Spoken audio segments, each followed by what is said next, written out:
sciences. So I'm also pleased to be the last speaker. So because a lot of discussion can be followed. Today I'm going to talk about phytochemicals, especially in herbal medicine, and the metabolomics as a key platform technology to study anti-diabetics. I use anti-diabetes, not diabetics. You will see what that implies. And I changed my slide a little bit so I will be able to cover what the so-called pre-diabetes, because we have many people are interested in pre-diabetics. So for the aged society, like in many countries in Asia, the problem to promote human health actually is to have better understanding about human aging and healthy aging. So we have to have better understanding of degenerative disease, especially in the following directions: gene and environmental interaction, epigenomics. We don't know much about that. Another one will be the one that we may have to shift the attention of the degenerative disease from treatment to prevention. Just think about Alzheimer's disease. We almost fail in every clinical trial of anti-Alzheimer's disease study. And we also have to know more about healthy aging, why some people can have a long lifespan and still maintain healthy. And if we can know more about healthy aging, we will be able to use that knowledge to know how a general population or people in a community go aged, and will also go with the development of some particular degenerative disease. And for the disease, actually the most important part is quite common. The first one, of course, is atherosclerosis-related cardiovascular disease. And we are much interested in diabetes, especially in this symposium in the past 1 or 2 days. And actually, diabetes is very difficult to be classified as a single disease. 2 diabetic patients can have different pace in the progression of diabetes to diabetic complication, like diabetic nephropathy or diabetic retinopathy. And we have to learn more about from before the diabetes stage, especially in the pre-diabetics. You know, some people like to use metabolic syndrome, and I found most of the people in this symposium, they like to use pre-diabetics. Are they common? Oh, sorry. Another mission that we have to do in this duration of research is that we have to fill the gap between Eastern and Western medicine. In the Eastern medicine, we treat patients as a whole, not dividing by particular symptom or particular infection. And for this kind of approach, medicine and food are isogenic. Actually, every clinical trial is carried under the overlapping with the food treatment.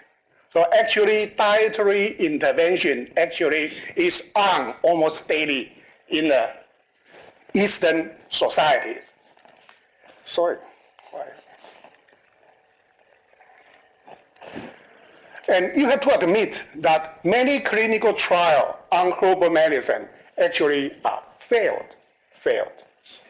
What the reason behind that, we have to be confident about what we have and what we do not have. The reason may be that the formula, the combination of herbal medicine usually use more than 4 kinds of plant extract are not effective. Another possibility is that the disease target is not suitable.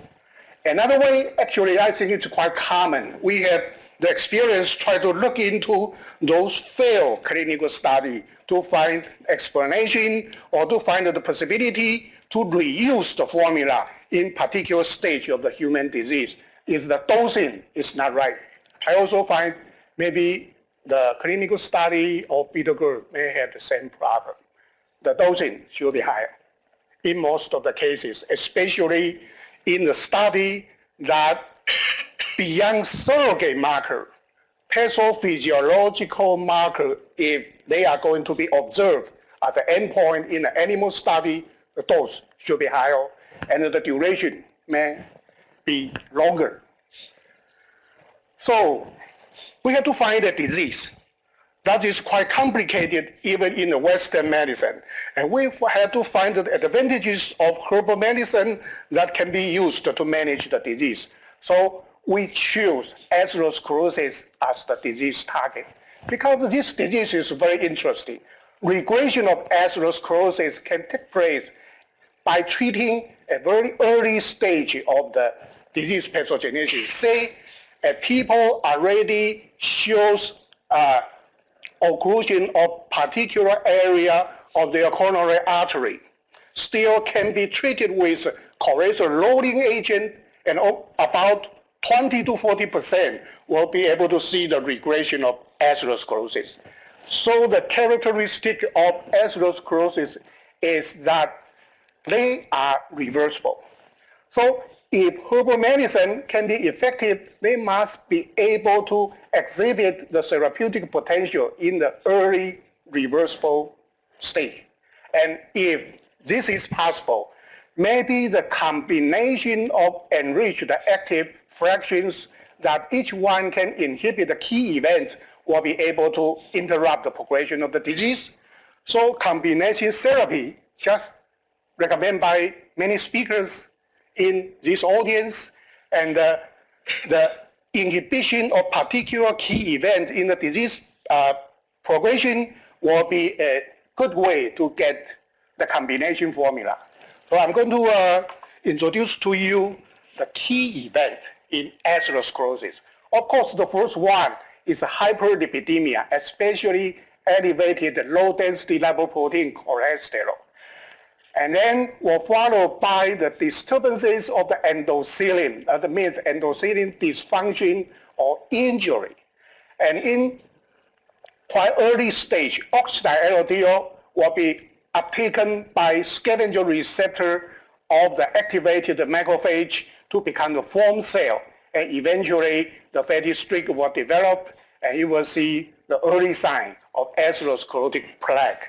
So the working hypothesis of atherosclerosis is LDL oxidation. So you have to admit that antioxidants may be useful in many kinds of degenerative disease, but the usefulness is mainly in the early stage of the disease. The second one is endothelium dysfunction. So we must be able to protect the endothelium injury. And of course, high glucose level is quite dangerous to endothelium cell. So that's also the early sign of diabetes to the vascular system. It's the damage of endothelium function. And of course, chronic disease is always under some kind of inflammation. So if herbal medicine are going to be effective, they may be able to inhibit low-density lipoprotein oxidation. They might be able to protect endothelium dysfunction and to prevent endothelium damage. Also, they may also be active by inhibiting macrophage to uptake oxide LDL to become form cells. So if any herbal medicine can be effective, why not just use one inhibitor? Why not use 3 or 4? And every particular inhibitor fraction from the plant extract are able to inhibit this key event. So that's our hypothesis, and that's what I'm going to tell you and let you see what we have found. So we developed the assay, somehow disease-oriented bioassay. The first one is try to find antioxidants to inhibit LDL oxidation. Another one is to look into the active component that can protect endothelium dysfunction and endothelium damage. Another one is try to find the inhibitor we call scavenger receptor inhibitor to reduce form cell formation. And you don't have to understand what the Chinese mean. I'm just going to tell you that we try to dissect the Chinese herbal medicine formula 300 years ago is this one, 60 years ago in mainland China is this one, 20 years ago, to see, do they catch the scientific basis in interacting atherosclerosis related events.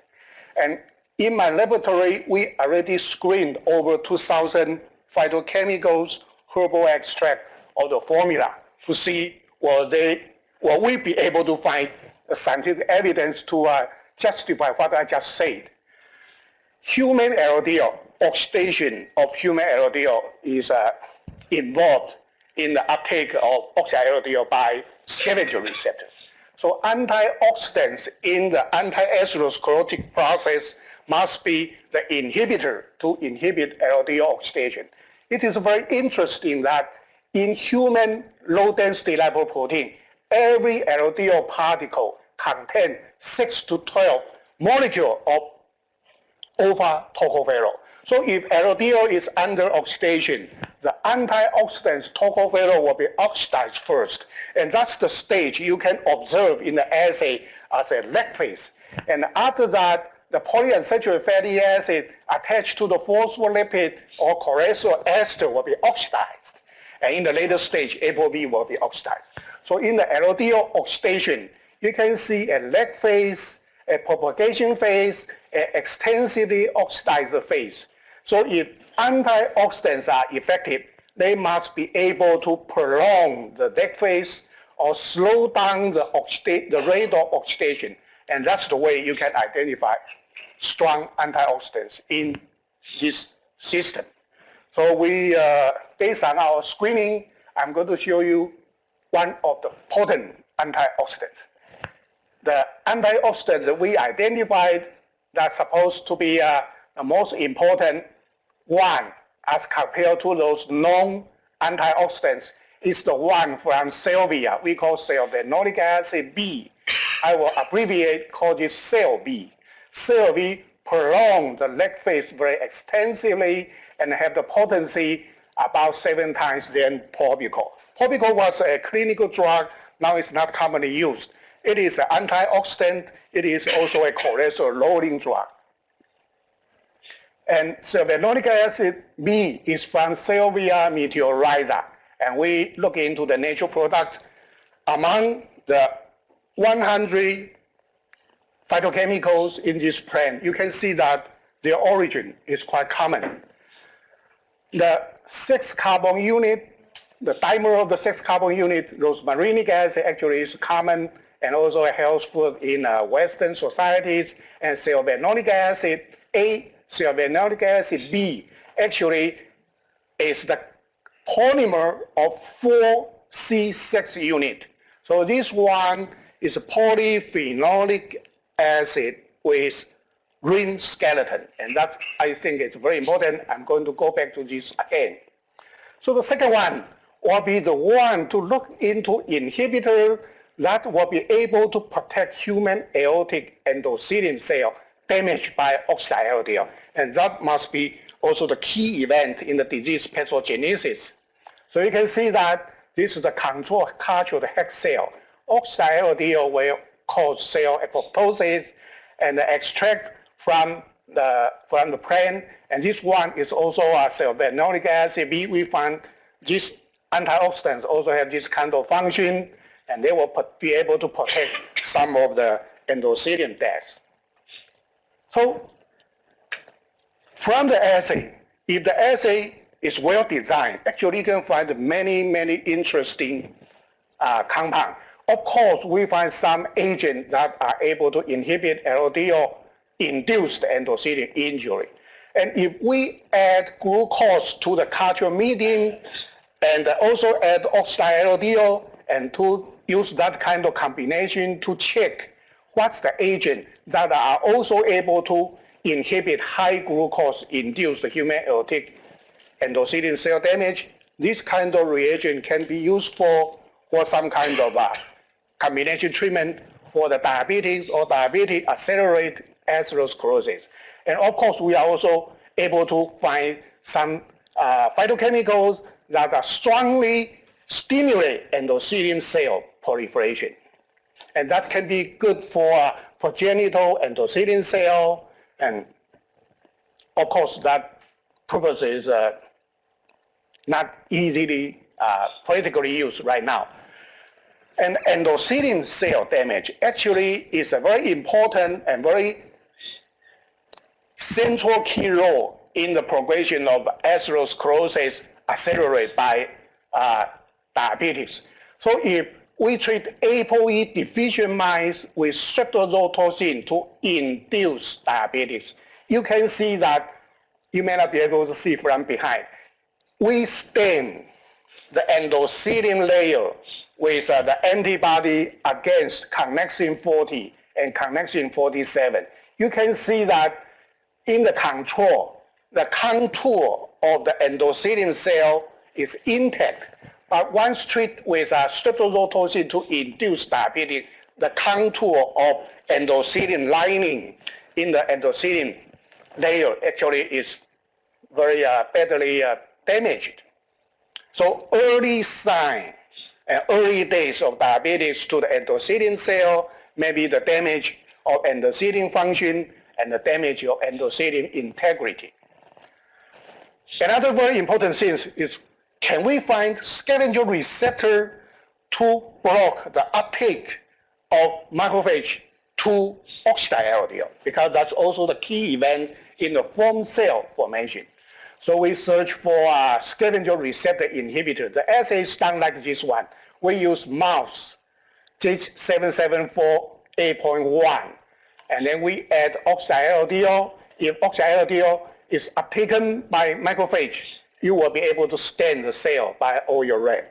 So the assay looks like this one.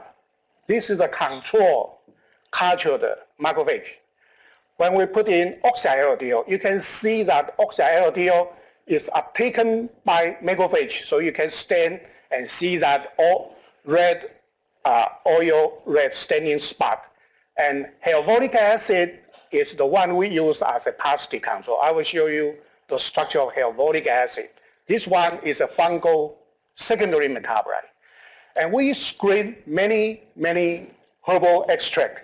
We find something very interesting. Some chemicals from seaweed. If you know from herbal medicine that we use a seaweed, and seaweed are able to lower cholesterol, and beyond that we are now quite convinced that some of the active component in the seaweed actually is scavenger receptor inhibitor. So you can see that the cells are not so red. And the potency is even stronger than hyaluronic acid. So you can see how those scavenger receptor looks like. So this is a hyaluronic acid, and we found some of the oxygenated triterpene in the medicinal fungus we call Ganoderma lucidum, actually are scavenger receptor inhibitors. So based on the assay, the disease-oriented key event inhibitor screening assay, we found that sulfonamic acid alone will have at least 3 kinds of biological activity. One, it is a strong antioxidant. Another one, it protects endothelium integrity. And the third one is that it is a mild scavenger receptor inhibitor. But if you are going to allow more than one herbal extract to have the function, we think this is the combination. Antioxidants and the endothelium protecting agent by Salvia meteorrhiza. Of course, the active component is CLV. And for glucose promoting or for oxide-LDL induced endothelium damage, Angelica sinensis. Actually, this one is also quite common, maybe in other Asian countries. And the licorice is the one that plays the inhibition of inflammation. So the combination will be the one. Based on the hypothesis that we use extract to inhibit the key events leading to the pathogenesis of atherosclerosis. And if we are going to give the mission to one single chemical entity, sulfonamic acid may be the choice. So you have to see that even a single chemical entity can have more than function in vitro. That do not imply in vivo they will play the same thing. Maybe those most potent biological effects will be shown in the animal study. So you have to go to the animal study. In atherosclerosis study related to the development of anti-atherosclerotic agent, ApoE deficient mice, ApoE knockout mice is most commonly used. This animal model spontaneously developed atherosclerosis just because once ApoE is knocked out, the very low density lipoprotein processing into intermediate or low density lipoprotein, the process will be slowed. So the animal will develop elevated cholesterol, and since the catabolic pathway is delayed, LDL will stay in the plasma for a longer time, so LDL oxidation will take place, the animal will develop atherosclerosis. So depending on the duration and depends on the stage of feeding, the animal will go to an early stage, and in the later life, they will develop more severe atherosclerosis. So we treat the combination of sulfonuric acid V at the stage of about the week 21, 19 to 21. And this is the stage of early fibrous plaque formation, and the duration lasts three months. The treatment with a pathophysiological change as an endpoint should give in a higher dosage. Another one, duration should be longer. So the treatment duration is 3 months. And we use, at that time we use a drug lead in the Merck company we call DPPD as a parasitic control. And we use sulfonuric acid V about half the concentration with the parasitic control, and for the combination of Salvia meteoriza and another tool, including the licorice for anti-inflammation, we use a higher dose, since because this is just the crude preparation. And this one shows you the pathology. This is a wild type animal, and you can see that ApoE deficient mice without the treatment develop very huge plaque. And the one treated with CLV have greatly reduced atherosclerotic plaque. You still can see the thickness, but you will not be able to see the severe of atherosclerosis in progress. So statistically, those pathology data can be done like this one. Sulfonuric acid B as a single chemical entity that has multiple functions in atherosclerosis. SAGE is the combination of 3 plant extracts. Each one is identified to inhibit one key event in early diseases. Disease progression actually also have very strong effect to reduce the intima media thickness. So statistically, single chemical entity based on the assay, disease-oriented assay, combination of herbal medicine based on the disease mechanism, both are active in reduced atherosclerosis. So I just finished my first part of my talk. I'm going to shift to a second topic. Let's go back to diabetes. Diabetes, of course, is not a single disease, as mentioned by other speakers. And what's the story behind that? I know everybody uses their own database. I use this one from the Nature Outlook 2 years ago. China has 90 million diabetic. India is the second one. So if diabetes is such a complicated disease, you just cannot say every diabetic patient is the same. Will we be able to predict diabetic from the pre-diabetic stage? And will the pre-diabetic stage be the same for every pre-diabetic patient? I would say I don't think so. Even the pre-diabetic stage is such a complicated state. So, starting from obesity, insulin-resistant metabolic syndrome type 2 DM, and diabetic nephropathy, diabetic accelerated atherosclerosis, we define this as pre-diabetics. And pre-diabetics, especially now in some medical society, they call metabolic syndrome, will accelerate diabetic complications. So can we predict, and what are the most practical biomarkers in this stage?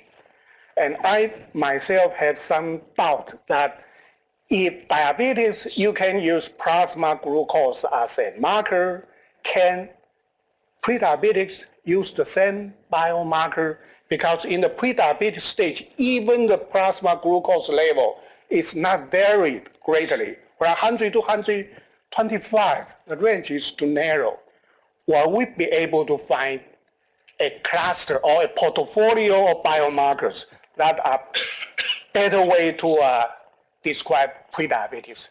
So we think we need a new platform technology to do this. And the technology we believe is metabolomics. Metabolomics is the platform technology to analyze the global low molecular weight metabolite. And the analysis of the global metabolic profiling will be able to provide information more close to pathophysiology, because genomic, proteomics, metabolomics, this one is genetic determined. Of course, epigenomics will determine their expression. But this is the end of function and will be more close to dysfunction. Of course, will be more close to pathophysiology. So let me iterate this again by using a more commonly used term. Global metabolite profiling of all low molecular weight metabolite. We are trying to help Dr. Yang to establish the metabolome of bitter melon. Let me let you know that at least we can find 1,000 metabolites in bitter gourd, including those about over 100 already being known. So metabolomics can be considered as a molecular fingerprinting, chemical individuality, and is the capability of a living system capable of producing metabolite and allow the interact and allow the dysfunction and the function and dysfunction to take place. So primary metabolite, that's a common to all living species. Somebody counts this in human, the number is about 3,000. Secondary metabolite, including metabolite from the gut flora, maybe the number may be greater than this one. So the metabolomic key technology, you have to be able to analyze thousands of metabolites. Otherwise, you cannot drive any conclusion. So the approach is like this one. You can use LC-MS or NMR to get a very good resolution of individual metabolite, and based on the analysis, you will be able to find out metabolites that are better describe the difference between treatment and untreated group. And you identify the target metabolite and let them tell you what's the disturbances, what's the pathway that are being disturbed, and what for this kind of disturbances, what will be the function and dysfunction of this approach. So there are two approaches. The first one we call targeted metabolomics. That means the one is a global profiling, and let the disturbance tell you what's the story. So this approach is a hypothesis generating, and targeted metabolomics, most commonly used in a clinical study, is based on potential metabolite and use this to get the clinical application. I'm going to be a little bit fast. So for metabolomics approach, at least it is possible by using this technology to provide better biomarkers to describe the disease progression. I'm going to tell you one example of this one, and I'm also to tell you how to monitor healthy people from the early signs of disease, especially in a population of healthy aging, and I'm going to tell you that prediabetes actually is the early sign of people that deviated from healthy aging. So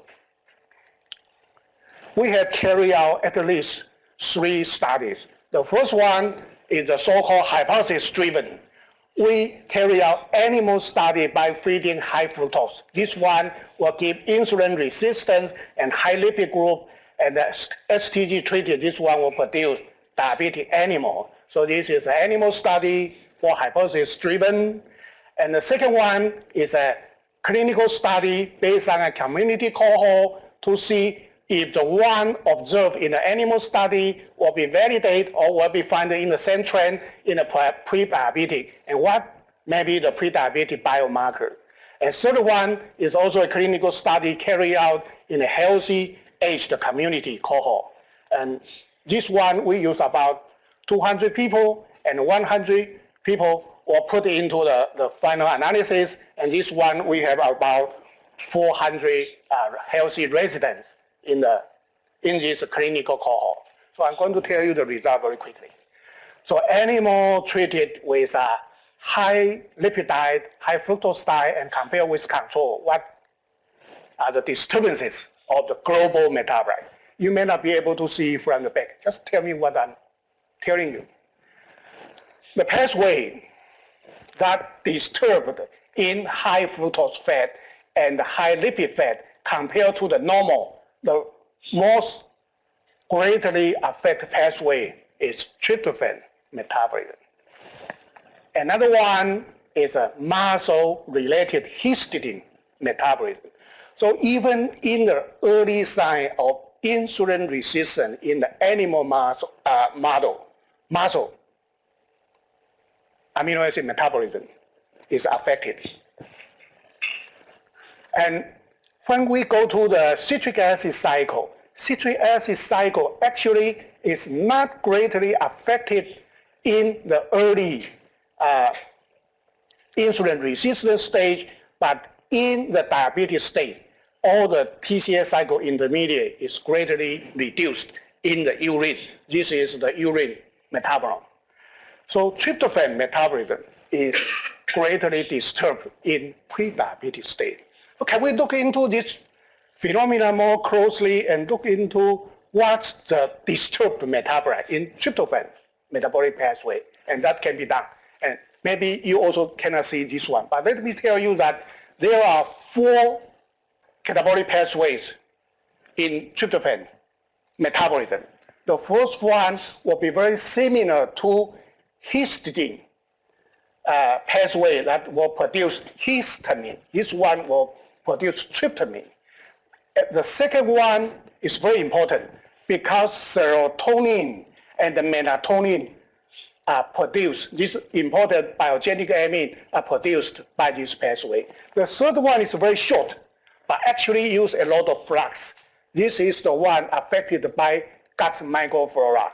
This is the one that tryptophan being cleaved to become indole and eventually will become endoxyl sulfate. That's what we call the endoxyl pathway, gut microflora related. The last one is also important because this is the one will produce nicotinic acid, and that's one of the vitamin B. That's also very important in the lipid metabolism and many metabolic pathways. And let me show you what's the disturbances. In the high fat group, this pathway is reduced. This pathway shown in red is the one increased.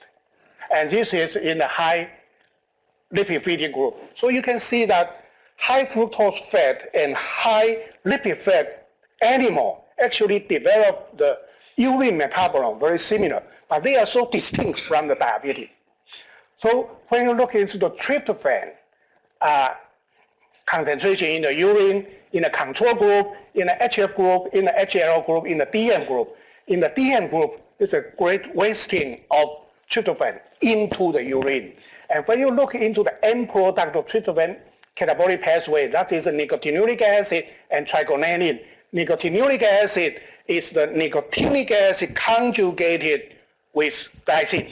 Trigonelline is the methylated nicotinic acid. We can see that they are all greatly elevated. And before diabetic in the animal, indoxysulfate already elevated, but once the animal go to the diabetic stage, they are greatly reduced. Another thing is also very important. Let me tell you, I think there must be something very important things behind this. It's the disturbances in methylation and demethylation. We all know that methylation, demethylation may be important in DNA gene expression, but that's not simply the case only. Modification of low molecular weight metabolite by methylation will mark the metabolite for secretion, and usually methylated metabolite will not be able to be reused as the building block. We find in pre-diabetic stage, in the animal model, methylated metabolite is greatly disturbed. You can see where is the metabolic pathway in the metabolite that their methylation status is disturbed. It follows the pathway being disturbed. So many tryptophan-related metabolites are disturbed in their methylation. So let me at least summarize something.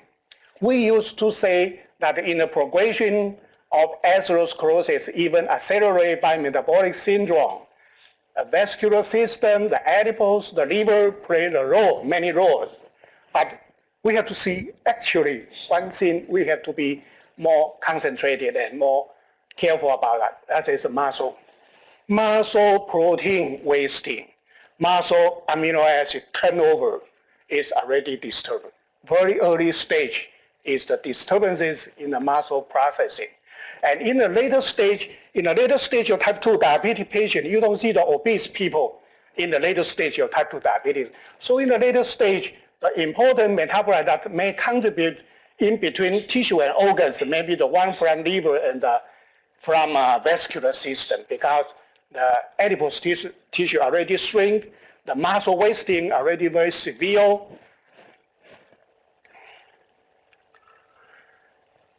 So for the second study, let me tell a little bit about, based on the animal study, what we have found in the community cohort or human study. So we use about 100 community cohort and look into their urine metabolite to see where the same disturbances can be found in this small clinical study.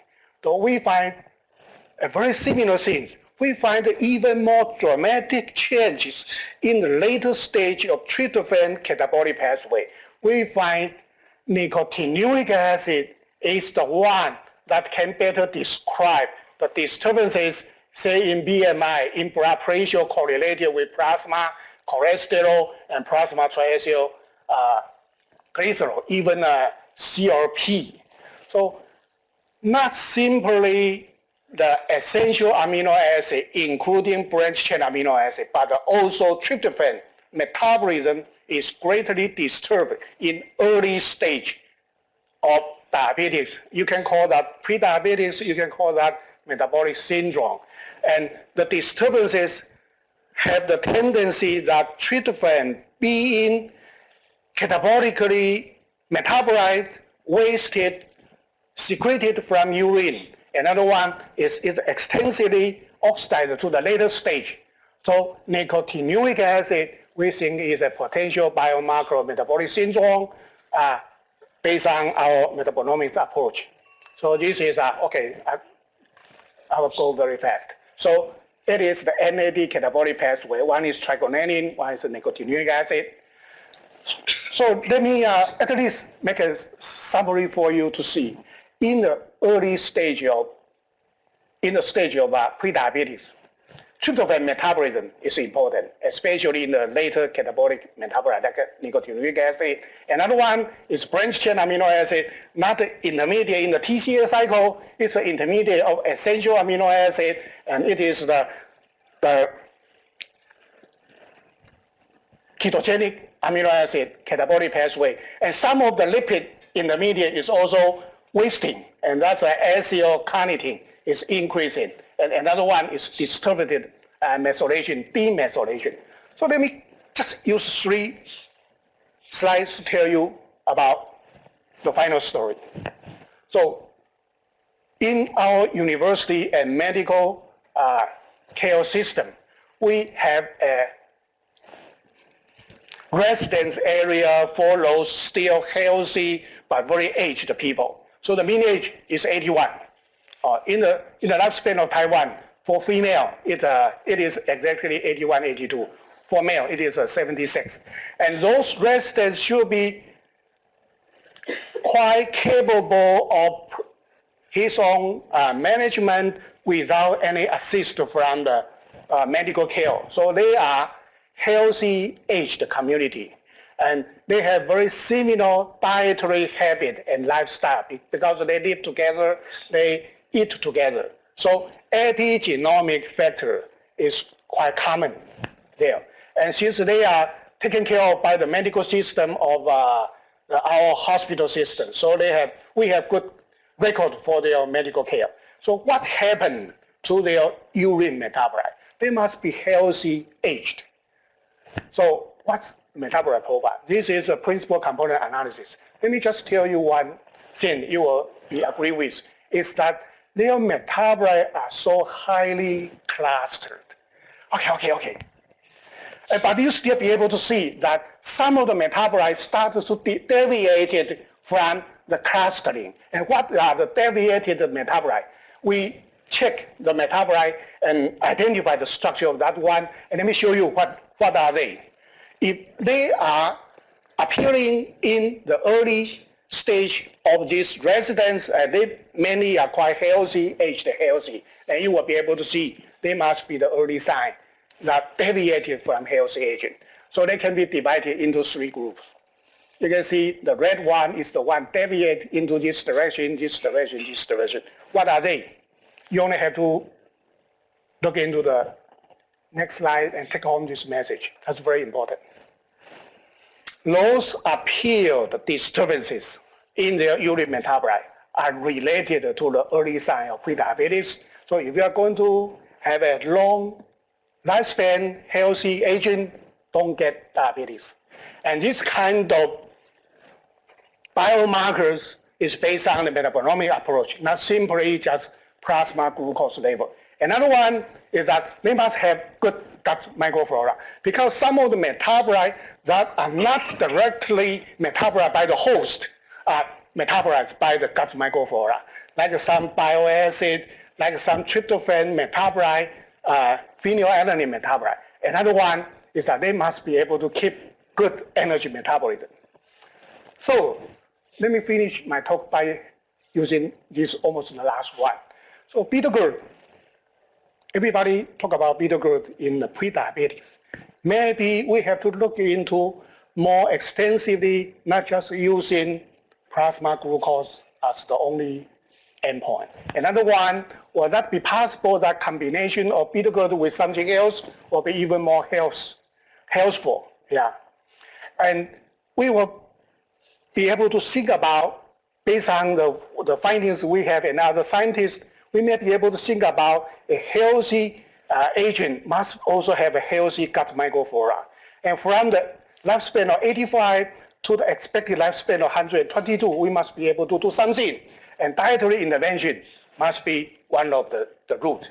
So finally, let me show you my team. I'm now in charge of the metabolomic core laboratory, and this is one part of the research we are going on. Thank you very much for your kind attention. Thank you. Thank you, Professor Shiao, for this very impressive presentation of the details of what we aim at when we talk about preventing disease by dietary intervention. Thank you. Are there, don't please go away, but you may take the questions from this as well. After you.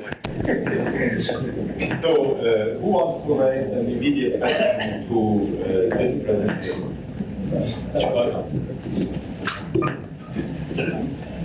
So you can't go back to the slides? Oh, which one? Go back to the slides. I am always wondering when people were talking about the omics, they make me crazy. Because when I have the people on the other, I see a computer behind, which is in another, this one, yeah? Okay. No, the next one. No, go further. This one. If I have a common sense, I know that from common sense what we have to do. Oh, It's okay. easy. I don't need a metabolomics. You want me to for that. repeat that? Huh? I don't need a metabolomics. Oh, okay, okay. No. But this is not just the common statement. They still have what kind of metabolite are involved in every statement. Okay, good. And so pre-diabetes, that doesn't mean the plasma glucose. This is a common sense. I think that's what I teach my students in the first term. But how is the development of the algorithm of the bioinformatics? When I look at Stanford, when I look at Harvard, they have thousands and thousands of people involved to get algorithms for 3 or 4 components. My mathematician told me, and that's for me too, 3 is a big number because nobody can solve the 3 body problem. You cannot determine the movement of the stars of 3 stars. So 3 is a big number. And if you have thousands and thousands of metabolic outcome targets, it's impossible from a theoretical recognition system. No, that may not be completely correct. You don't- Can I say something? I don't believe it. Because the outcome is, what are you doing? You have to get the algorithm. How looks the algorithm? And the algorithm can only be get if you have a cohort of 10,000 of patients. Okay, One thing first. let him answer and First is, statistically, many of the variables can be reduced and can be eliminated in a very early stage of statistics. Okay. sorry. Okay, why that can be done is because We cannot have a discussion with 2 people only.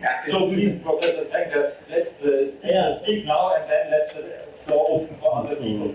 We cannot tolerate a single person discussion. Okay, the way that say like a principal component analysis is the one you try to map the metabolite without treatment and with treatment. Those not disturb the ink concentration will automatically eliminated, will not be put into the further identification. So those only have their concentration disturbed to some great extent will come out.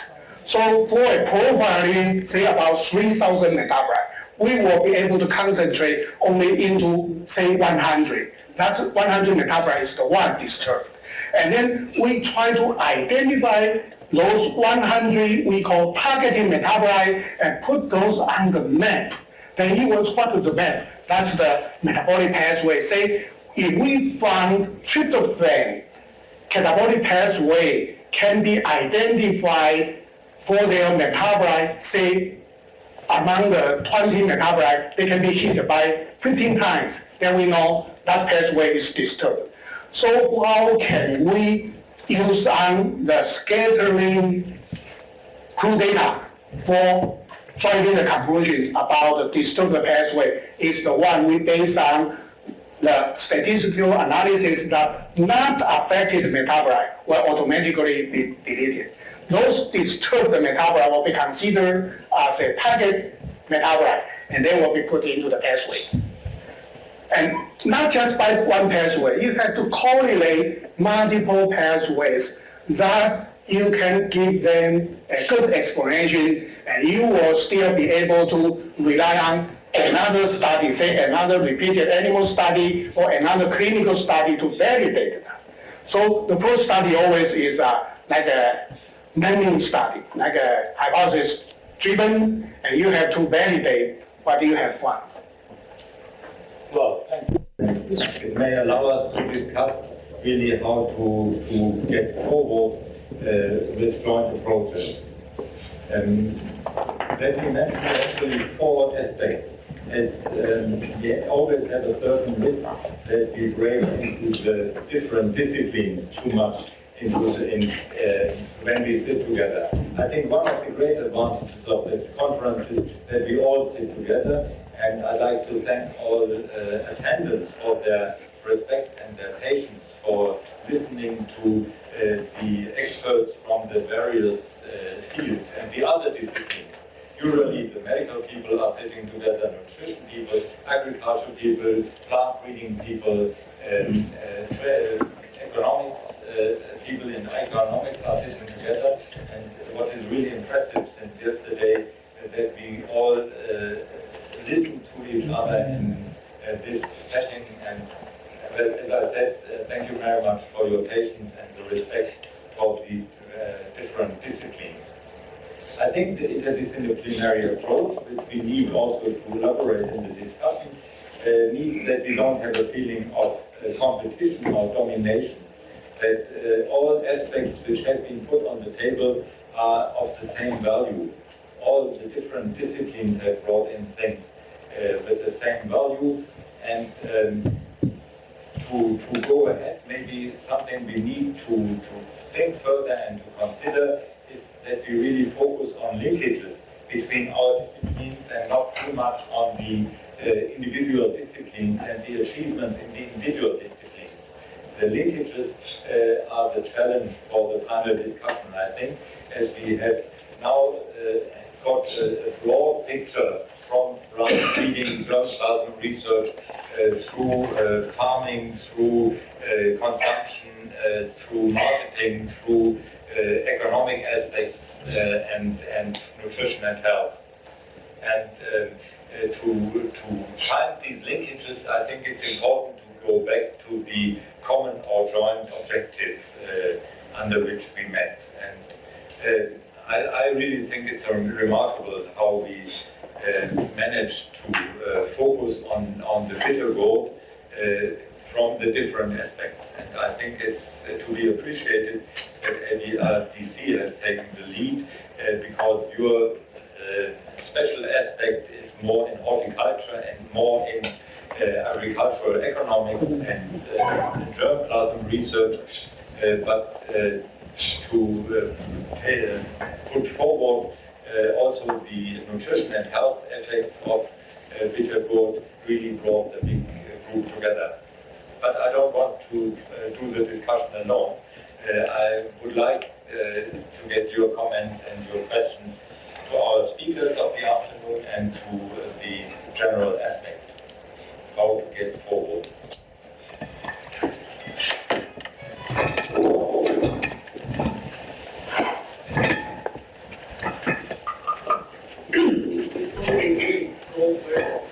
Since we are now in India, and India is the place where Ayurvedic medicine is written to use bitter gourd to treat diabetes. So I really, for a long time, would like to know how does this Ayurvedic medicine recommend to use bitter gourd to treat diabetes, and whether anybody in this room can answer this question.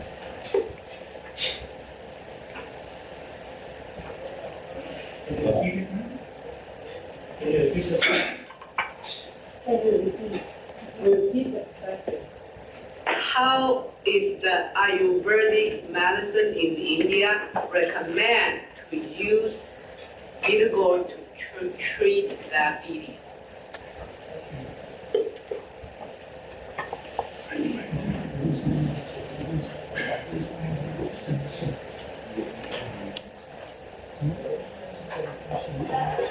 Ladies and gentlemen, I'm a physician treating diabetic patients.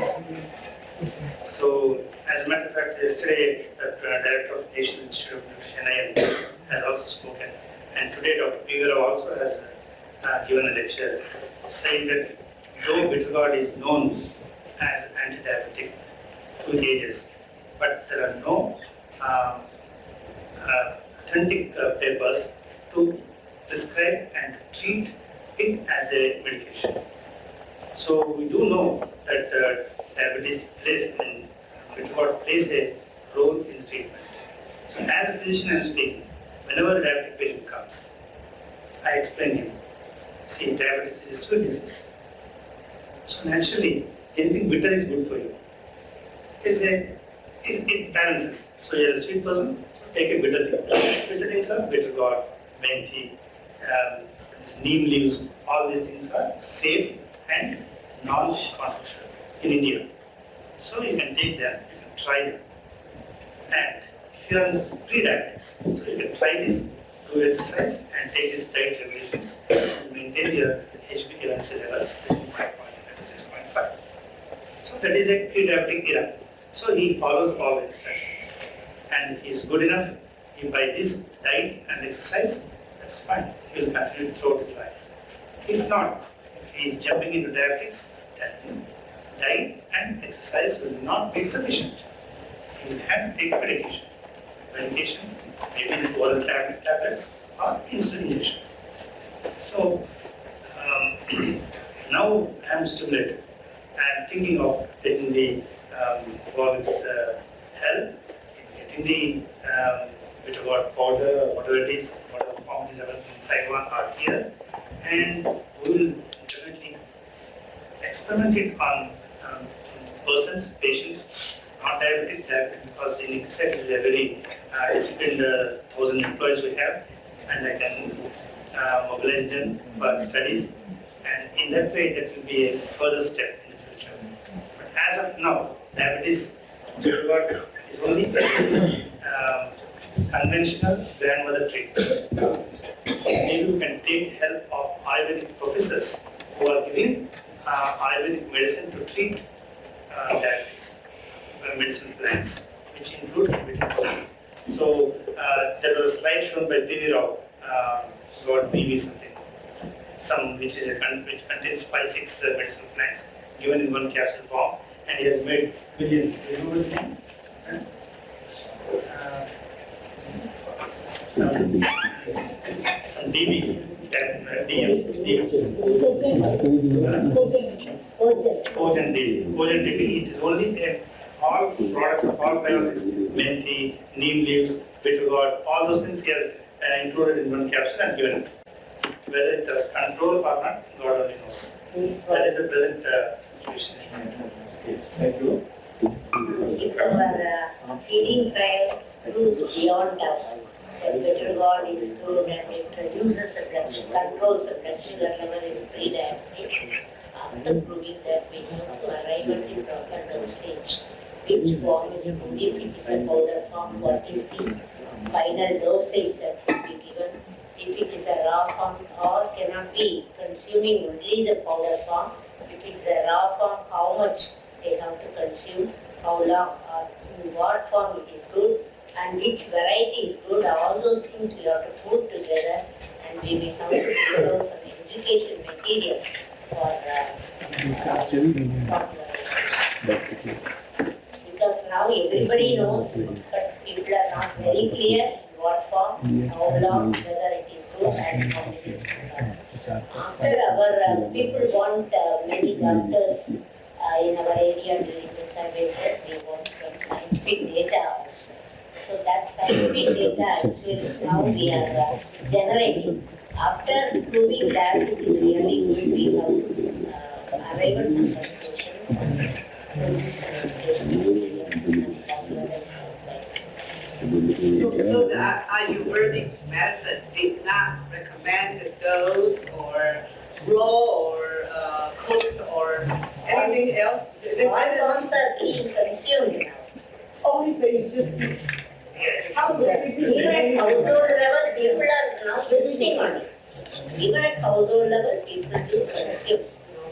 Yeah, the patients here, the patients here know how to eat bitter gourd. They can prepare half boiled, eat it, or fried, eat it, or mix it with something else, eat it. Just fry it and add some pepper and eat it. So there are so many people eating not only bitter gourd, they are eating collagen, they are eating fresh neem leaves, neem tree, which is bitter, neem leaves. They cut it and they eat it. They make, they crush it and eat it as a capsule. So there are people who are controlled with that. So, make the point, bitter, is that right? Bitter, you just say bitter. Bitter. Because diabetes is sugar disease, so you should eat bitter things. Yes. It's a big focus. But your question and the answer takes us to another point.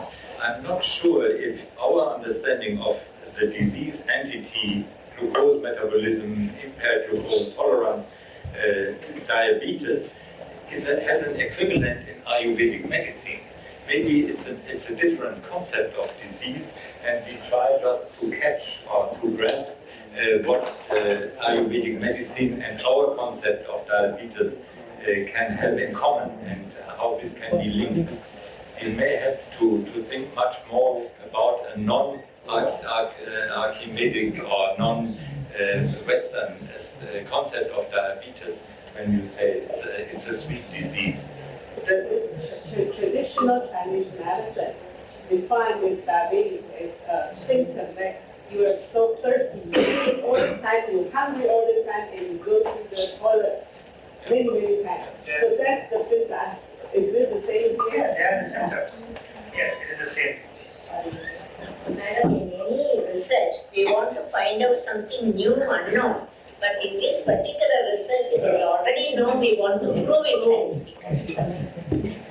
It's already in practice also, widely known. So even when you go and say it's not something new to the people, but we want to make it very clear how much you have to consume and all those things.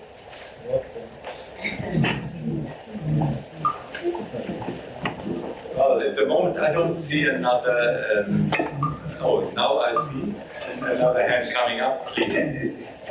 My question is related to Dr. Shiao, the last presentation. You mentioned the target metabolomics that you can find in the urine. Is there any evidence that when we do an intervention that the metabolites will change back to normal?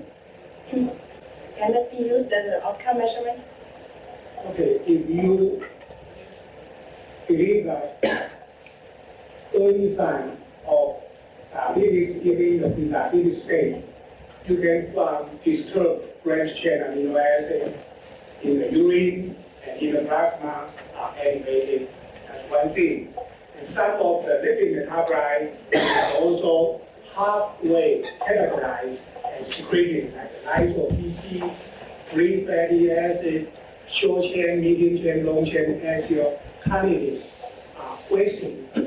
Then you can see if anything can improve the insulin sensitivity by the way, not simply allow beta cell to produce more insulin. Say the other way that can produce the effect like insulin sensitivity increase. That may be a choice. So some people use, say, high concentration of leucine, because leucine itself is a nutritional sensor. It may have some effect on the mTOR pathway and might be able to sensitize the signaling pathway that not directly induced by insulin, but in the later stage of insulin signaling. That will be helpful. So some people use high dose of leucine, not the combination of PCA, just leucine, to sensitize insulin action. And that also can be done by a dietary intervention. Another way is that try to change the proportion of carbohydrate, and lipid, and protein. And to our knowledge, based on the metabolomics, early sign of prediabetes, maybe it's still in the status that lipid metabolism is not that greatly disturbed, but carbohydrate metabolism is disturbed. And the alternative complementary pathway is trying to use amino acid or protein as the energy source. And that's maybe the way you can try to change the proportion of your calorie uptake based on carbohydrate, or based on protein, or based on lipid. Say in heart failure patients, our heart uses about 70% of the energy from lipid. But in the heart failure, they cannot cope with energy production simply by using not much of the lipid. actually shift to use more protein. And you have to adapt this kind of dietary intervention for the disease progression. Okay, thank you very much. Thanks again to both speakers of this session. I think it was very informative and giving us a broad picture. For the general discussion after the tea break, I'd like to go back with you to session 2, 3, 4, and somehow try to derive what are the take-home messages and what are the ways forward for research in the different fields that we have covered during the 2 days. So please, besides exchanging your views in the tea and coffee break, think a little bit of what is your conclusion and what is your take-home message from the different information provided in the different sessions of this conference. By that, I'd like to start a little bit earlier the coffee break, and please be back at 3:45 for the final session. Thank you.